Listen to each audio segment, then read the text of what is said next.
అయితే మహాలక్ష్మి పథకం అమలుకు ప్రభుత్వం సిద్దమైంది. 500 రూపాయల గ్యాస్ సిలిండర్ పథకానికి 80 కోట్ల విడుదలకు అనుమతినిస్తూ పౌర సరఫరాల శాఖ శనివారం రాత్రి ఉత్తర్వులు జారీ చేసింది. 6 గ్యారంటీల అమలులో భాగంగా 500 రూపాయల సిలిండర్ పథకాన్ని ఈ నెల 27వ తేదీన ప్రారంభిస్తున్నట్టు సీఎం రేవంత్ రెడ్డి ప్రకటించిన విషయం తెలిసిందే. తెలంగాణలో మరో 2 గ్యారంటీల అమలుకు సిద్దమైన సర్కార్ అందుకు అవసరమైన నిధులను కూడా రిలీజ్ చేస్తోంది.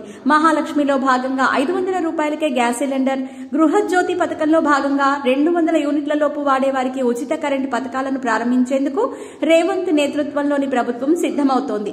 చేవెళ్ల వేదికగా భారీ బహిరంగ సభ నిర్వహించి ప్రియాంక గాంధీని పిలిచి ఈ 2 గ్యారంటీలకు శ్రీకారం చుట్టబోతోంది తెలంగాణ సర్కార్. తెల్ల రేషన్ కార్డు ఉన్న వారందరికీ 2 పథకాలు వర్తిస్తాయని ప్రభుత్వం పేర్కొంది. అయితే మహాలక్ష్మి పథకం అమలుకు ప్రభుత్వం సిద్దమైంది. 500 రూపాయల గ్యాస్ సిలిండర్ పథకానికి 80 కోట్ల విడుదలకు అనుమతినిస్తూ పౌర సరఫరాల శాఖ శనివారం రాత్రి ఉత్తర్వులు జారీ చేసింది.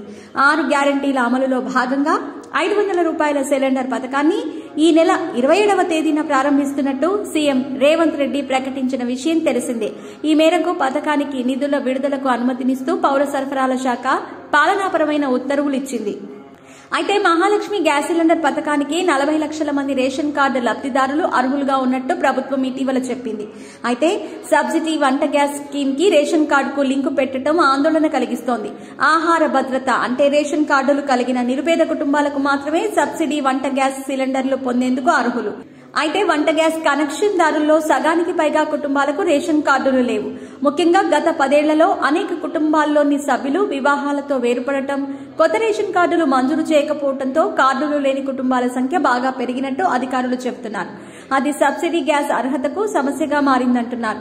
అంతేకాకుండా ప్రధానమంత్రి ఉజ్వల కళ్యాణ్ యోజన పథకం లబ్దిదారులకు ఈ పథకం వర్తిస్తుందా లేదా అన్నది కూడా తెలియాల్సి ఉంది.